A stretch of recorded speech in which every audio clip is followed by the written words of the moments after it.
Hello friends, हमारे channel VS online tips में आप सभी लोगों का एक बार फिर से बहुत बहुत स्वागत है। छत्तीसगढ़ में अगर आप अपना रोज़गार का पंजीयन करवाना चाहते हैं यानी एम्प्लॉयमेंट रजिस्ट्रेशन करवाना चाहते हैं तो दोस्तों आज की वीडियो में हम जानेंगे कि आप घर बैठे ही 2026 में आप अपने मोबाइल की मदद से बिल्कुल फ्री में रोज़गार पंजीयन कैसे कराएंगे, नए रजिस्ट्रेशन कैसे कराएंगे, पूरी जानकारी आपको इस वीडियो में दी जाएगी। दोस्तों जब आप अपने मोबाइल से यहाँ पर रोज़गार पंजीयन कराएंगे तो आपको कहीं भी जाने की आवश्यकता नहीं है, आपको ऑफिस जाने की आवश्यकता नहीं है।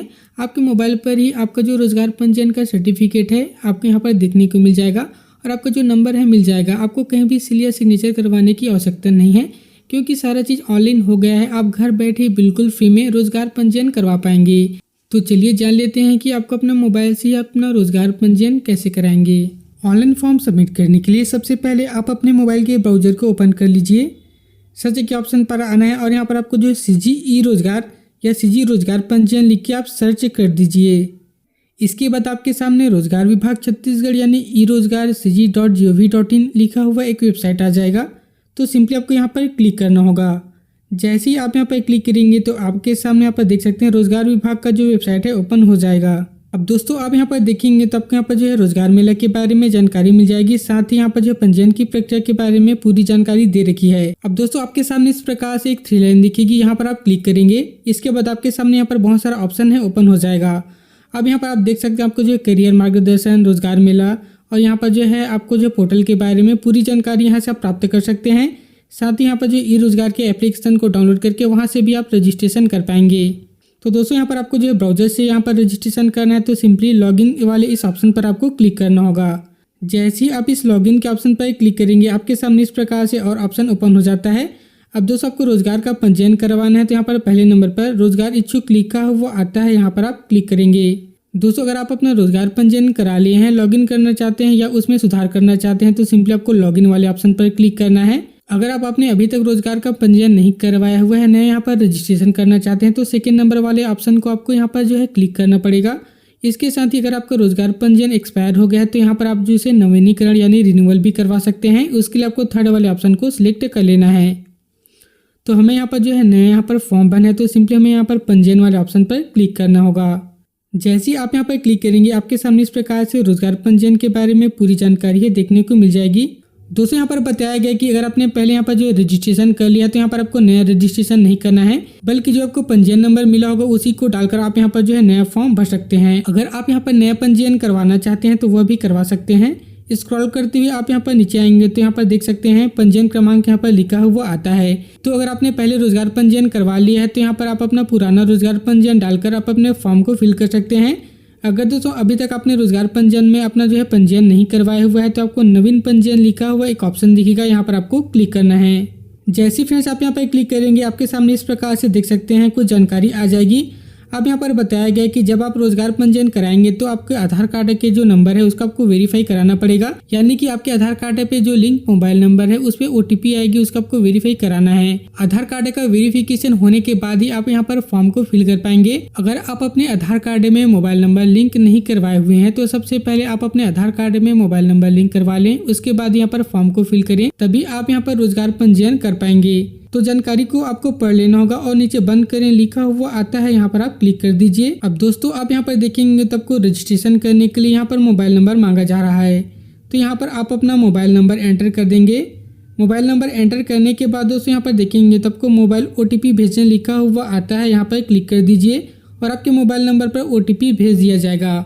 जो आपके मोबाइल नंबर पर OTP प्राप्त हुआ है उस OTP को यहाँ पर आपको एंटर कर लेना है और मोबाइल OTP सत्यापित करें लिखा हुआ आता है, यहाँ पर आप क्लिक कर दीजिए। इसके बाद फिर यहाँ पर देखेंगे तो आधार का ऑथेंटिकेशन कराने के लिए यहाँ पर कहा जा रहा है। आधार ऑथेंटिकेशन कराने के लिए सिंपली इस बॉक्स पर आपको चेक मार्क कर लेना होगा और नीचे यहाँ पर देखेंगे तो आवेदक का नाम लिखा हुआ आता है। तो यहाँ पर आप अपना पूरा नाम कैपिटल लेटर में लिखेंगे। इसके बाद दोस्तों नीचे आधार कार्ड का नंबर यहाँ पर डालने के लिए कहा जा रहा है, तो यहाँ पर आप अपना आधार कार्ड का नंबर एंटर कर देंगे। आधार OTP भेजें लिखा हुआ आता है, यहाँ पर क्लिक करेंगे तो आपके आधार कार्ड पे जो भी रजिस्टर्ड मोबाइल नंबर होगा उस पर एक OTP चला जाएगा। सो उस OTP को आपको नीचे यहाँ पर एंटर कर लेना है। OTP डालने के बाद दोस्तों यहाँ पर आधार OTP सत्यापित करें लिखा हुआ आता है, यहाँ पर क्लिक कर दीजिए और इस प्रकार से आपका आधार का वेरिफिकेशन यहाँ पर सक्सेसफुल हो जाएगा। जैसे फ्रेंड्स यहाँ पर आधार का वेरिफिकेशन करा लेंगे, आपके सामने आपका एप्लीकेशन है यहाँ पर ओपन हो जाता है। अब यहाँ पर आपको अपनी बेसिक इन्फॉर्मेशन है वह देना पड़ेगा। सबसे पहले यहाँ पर पिता या पति का नाम लिखा हुआ आता है, तो यहाँ पर आप अपने फादर या हस्बैंड का नाम यहाँ पर इंग्लिश में आपको लिख लेना होगा। इसके बाद नीचे माता का नाम लिखा हुआ आता है, तो यहाँ पर आप अपने मदर्स नेम लिखेंगे। आगे आपको यहाँ पर जन्म तिथि यानी डेट ऑफ बर्थ पूछा जा रहा है। जैसे ही आप यहाँ पर क्लिक करेंगे तो आपके सामने यहाँ पर एक कैलेंडर ओपन हो जाएगा। अब इस कैलेंडर से सबसे पहले डेट ऑफ बर्थ की ईयर को सिलेक्ट कर लेंगे, मंथ को सिलेक्ट करेंगे और डे को सिलेक्ट करेंगे, तो आपका डेट ऑफ बर्थ यहाँ पर फिल हो जाएगा। इसके बाद फ्रेंड्स आगे आपसे जेंडर पूछा जा रहा है, फीमेल है या मेल है या ट्रांसजेंडर है। जो भी आपकी जेंडर होगी यहाँ से आप अपना जेंडर सेलेक्ट कर लेंगे। वैवाहिक स्थिति यानी मैरिटल स्टेटस पूछा जा रहा है। विवाहित होंगे तो विवाहित पर क्लिक कर दीजिए, अविवाहित होंगे तो अविवाहित पर आप यहाँ पर क्लिक कर सकते हैं। इसके बाद फ्रेंड्स आगे आपको जाति यानी आपकी कैटेगरी यहाँ पर पूछी जा रही है, यहाँ पर क्लिक करेंगे। जनरल हैं, ओबीसी हैं, एससी या एसटी हैं, जो भी आपकी जाति होगी यहाँ से आप अपना जाति को सिलेक्ट कर लेंगे। अगर आप दिव्यांग होंगे तो यहाँ पर हाँ पर क्लिक करेंगे और नीचे आपको दिव्यांगता की प्रकार है वह यहाँ पर देना पड़ेगा। अगर आप दिव्यांग नहीं है तो सिंपली यहाँ पर आपको नहीं के ऑप्शन को सिलेक्ट कर लेना होगा। इसके बाद फ्रेंड्स आप यहाँ पर आगे देखेंगे तो यहाँ आपकी योग्यता यानी क्वालिफिकेशन का डिटेल यहाँ पर डालने के लिए कहा जा रहा है। सबसे पहले यहाँ पर जो योग्यता को चुनने के लिए आ गया है, यहाँ पर आप सिलेक्ट करेंगे। जैसे आप यहाँ पर क्लिक करेंगे आपके सामने सभी यहाँ पर जो है क्वालिफिकेशन की डिटेल आ जाएगी। तो सबसे पहले यहाँ पर 10th पास है तो आपको 10th पास का यहाँ पर डिटेल एंटर करना है। 10th पास लिखा हुआ आता है उसे आप सिलेक्ट कर लीजिए। उसके बाद यहाँ पर विषय यानी सब्जेक्ट सिलेक्ट करने के लिए कहा जा रहा है, यहाँ पर क्लिक करेंगे तो विज्ञान से आपने 10th किया हुआ है तो विज्ञान पर क्लिक कर दीजिए। आपके 10th की कोई भी एक विषय को आप यहाँ पर सिलेक्ट कर सकते हैं। इस प्रकार से आपका 10th का डिटेल है यहाँ पर ऐड होकर आ जाएगा। इसके बाद आपको 12th का डिटेल ऐड करना है, तो नीचे अन्य योग्यता जोड़े लिखा हुआ आता है, यहाँ पर आप क्लिक करेंगे। जैसे यहाँ पर क्लिक करेंगे दोबारा आपकी योग्यता सिलेक्ट करने के लिए कहा जा रहा है, चुनिए पर क्लिक करेंगे तो इस प्रकार से आपके सामने अलग अलग यहाँ पर जो है कोर्स का नाम आ जाएगा। 12th पास है तो यहाँ पर 12th साइंस से हैं या आर्ट्स से हैं उसे आप सिलेक्ट कर लीजिए। उसके बाद विषय पर क्लिक करेंगे तो 12th आपने यहाँ पर जो है साइंस से किया हुआ है, मैथ से किया हुआ है। 12th में आपने जो भी सब्जेक्ट से यहाँ पर 12th का कोर्स किया हुआ है उसे आप सिलेक्ट कर लीजिए। अन्य योग्यता जोड़े लिखा हुआ आता है, यहाँ पर क्लिक करेंगे। एक यहाँ पर जो है क्वालिफिकेशन दोबारा ऐड हो जाएगा। अब चुनिए पर क्लिक करके अगर आपने ग्रेजुएशन किया हुआ है तो यहाँ पर देखेंगे तो अलग अलग कोर्स का नाम आ जाएगा। या दोस्तों आपने कोई डिप्लोमा कोर्स किया हुआ है, ITI किया हुआ है, इंजीनियरिंग किया हुआ है, यानी कोई भी आप कोर्स किए हुए हैं आप इस लिस्ट से सिलेक्ट कर सकते हैं। मान लीजिए अगर आपने जो है BA या BSc या BCom का कोर्स किया हुआ है तो उसे आप यहाँ पर सिलेक्ट कर लीजिए। ग्रेजुएशन का डिटेल सेलेक्ट हो जाने के बाद आपने कौन से सब्जेक्ट से ग्रेजुएशन किया हुआ है उसे आप यहाँ पर सिलेक्ट कर लीजिए। यहाँ पर क्लिक करेंगे तो सभी विषय का नाम आ जाएगा, उसे आप सिलेक्ट कर सकते हैं। सब्जेक्ट सिलेक्ट करने का यहाँ पर कोई ऑप्शन नहीं आता है तो आपको इसे कुछ भी करने की आवश्यकता नहीं है। इसके बाद अगर आपने और कोई भी कोर्स किया हुआ है, जैसे अगर आपने जो है PG का कोर्स किया हुआ है, B.Ed किया हुआ है, D.Led किया हुआ है या ITI या इंजीनियरिंग, या अगर आपने कोई भी कोर्स किया हुआ है तो इस लिस्ट से सभी कोर्स का नाम आ जाएगा, उसे आप बारी बारी यहाँ पर ऐड कर सकते हैं। दोस्तों आप यहाँ पर देखेंगे तो आपको मैक्सिमम यहाँ पर जो है 5 क्वालिफिकेशन ऐड करने का ऑप्शन आता है। तो यहाँ पर जो भी आपकी जो हाईएस्ट क्वालिफिकेशन है उसी को आप ऐड कर लीजिए। केवल आप यहाँ पर 5 क्वालिफिकेशन ऐड कर पाएंगे। क्वालिफिकेशन ऐड हो जाने के बाद आप यहाँ पर देखेंगे तो ऊपर में मुख्य योग्यता का चयन करें लिखा हुआ आता है, तो आपकी जो भी मैक्सिमम क्वालिफिकेशन है उस पर आप यहाँ पर सिलेक्ट कर लेंगे। इसके बाद नीचे आएंगे तो आपको रोजगार की स्थिति यानी एम्प्लॉयमेंट का स्टेटस पूछा जा रहा है। अगर आप विद्यार्थी होंगे तो यहाँ पर क्लिक करेंगे, केंद्र सरकार का कोई जॉब करते होंगे तो यहाँ पर क्लिक करेंगे। इस लिस्ट से आप जो भी हैं यहाँ से आप सिलेक्ट कर सकते हैं। अगर आप कोई प्राइवेट में जॉब करते हैं तो निजी क्षेत्र में नौकरी पर क्लिक कर सकते हैं। अगर आप कोई बिजनेस करते हैं तो स्वरोजगार पर क्लिक कर सकते हैं। अगर आप मजदूरी करते हैं तो यहाँ पर सिलेक्ट कर लीजिए। अगर आप बेरोजगार होंगे तो यहाँ पर आप सिलेक्ट कर सकते हैं। जो भी आपके यहाँ पर रोजगार की स्थिति है उसे आप यहाँ पर सिलेक्ट कर लीजिए। इसके बाद यहाँ पर पूछा जा रहा है कि आप कहाँ जो है कार्य करने की इच्छुक हैं। तो अगर आप राज्य में कार्य करना चाहते हैं तो इसे सिलेक्ट कर लीजिए। देश में कहीं भी कार्य करना चाहते हैं तो यहाँ पर सिलेक्ट करेंगे।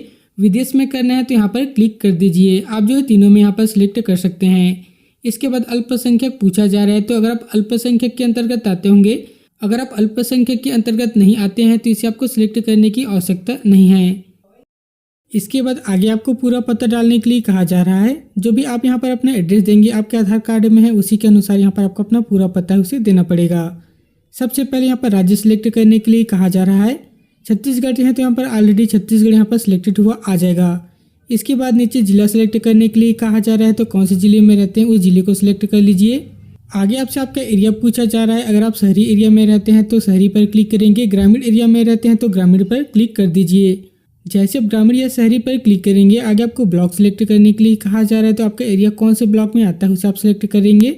इसके बाद आगे आपको ग्राम पंचायत अपना सिलेक्ट करना होगा और यहाँ पर ग्राम यानी आपका गांव को सिलेक्ट कर लेना है। अगर आप शहरी एरिया में रहते होंगे तो यहाँ पर शहर के जो भी आपका एड्रेस है उसके अकॉर्डिंग यहाँ पर आप अपना जो है डेटा को फिल कर लीजिए। इसके बाद नीचे पूर्ण पता लिखा हुआ आता है, तो यहाँ पर आप अपना पूरा एड्रेस डालेंगे, जैसे कि आपका हाउस नंबर, आपका जो है आसपास के गली मोहल्ले का नाम, कौन से चौक में रहते हैं, वो सारा डिटेल आप यहाँ पर फिल कर लीजिए। एड्रेस डालने के बाद नीचे आपको पिन कोड डालने के लिए कहा जा रहा है, तो यहाँ पर आप अपना पिन कोड डाल देंगे। नीचे आपकी ईमेल आईडी डालने के लिए कहा जा रहा है, तो आगे यहाँ पर आप अपना ईमेल आईडी डाल देंगे। इसके बाद दोस्तों यहाँ पर देखेंगे तो आपको फोटो अपलोड करने के लिए कहा जा रहा है, तो यहाँ पर आपको अपना नवीनतम फोटो अपलोड करना होगा। जो फोटो की साइज यहाँ पर देखेंगे तो 100 KB रखी गई है। 10 से 100 KB के बीच आप अपने फोटो को रिसाइज कर लीजिए। इसके बाद चूज फाइल पर क्लिक करेंगे, फाइल में चले जाइए और जहाँ भी आप अपना फोटोग्राफ्स रखे हुए हैं उसे आप सिलेक्ट करेंगे और इस प्रकार से आपका फोटो है यहाँ पर अपलोड होकर आ जाएगा। इसके बाद यहाँ पर देखेंगे तो इस प्रकार से डिक्लेरेशन दिया गया है, इस पर आपको यहाँ पर चेक मार्क कर लेना होगा और नीचे एक बार जो डिटेल चेक करके सुरक्षित करें लिखा हुआ आता है, यहाँ पर आप क्लिक कर दीजिए। जैसे आप सुरक्षित करें पर क्लिक करेंगे, आपके सामने इस प्रकार से देख सकते हैं आपका रजिस्ट्रेशन हो जाएगा, इस प्रकार से सक्सेसफुल लिखा हुआ आ जाएगा। अब आगे देखेंगे तो यहाँ पर आपको जो रजिस्ट्रेशन नंबर यहाँ पर देखने को मिल जाता है।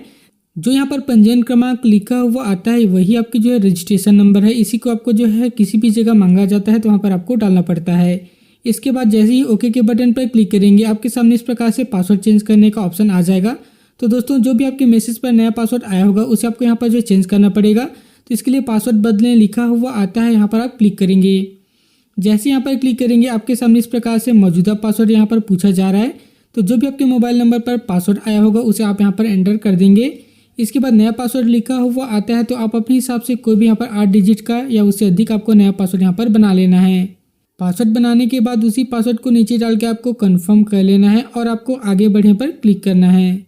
जैसे यहाँ पर क्लिक करेंगे तो देख सकते हैं आपका यहाँ पर पासवर्ड है सक्सेसफुल क्रिएट हो जाएगा। ओके के बटन पर क्लिक करेंगे, इस प्रकार से नोटिफिकेशन आएगा। अब आपको यहाँ पर लॉगिन करने के लिए कहा जा रहा है। तो दोस्तों लॉगिन करने के लिए सबसे पहले यहाँ पर मोबाइल नंबर मांगा जा रहा है, तो यहाँ पर आप अपना मोबाइल नंबर या जो भी आपके मोबाइल पर यूजर आईडी आया होगा उसे आप यहाँ पर एंटर कर दीजिए। मोबाइल नंबर डालने के बाद नीचे जो भी अभी आपने पासवर्ड नया बनाया हुआ है उसी पासवर्ड को एंटर करेंगे। यहाँ पर कैप्चा कोड दिख रहा है, इस कैप्चा कोड को यहाँ पर फिल करेंगे और लॉगिन करने पर क्लिक कर दीजिए।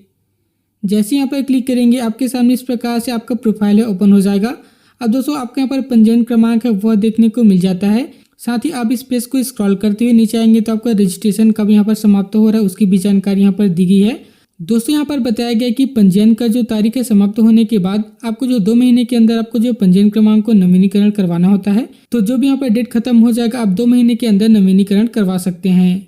अब दोस्तों नीचे आएंगे तो आपको रोजगार पंजीयन का रजिस्ट्रेशन कब तक वैलिड है उसके बारे में यहाँ पर जो है डेट दिया गया है। जैसे दोस्तों स्क्रॉल करते हुए आप यहाँ पर नीचे आएंगे तो यहाँ से आप अपना जो है जॉब भी सर्च कर सकते हैं। यहाँ पर क्लिक करेंगे, कोई भी प्लेसमेंट कैंपस वगैरह होगा उसके बारे में यहाँ पर पूरी जानकारी यहाँ पर आपको दी जाएगी।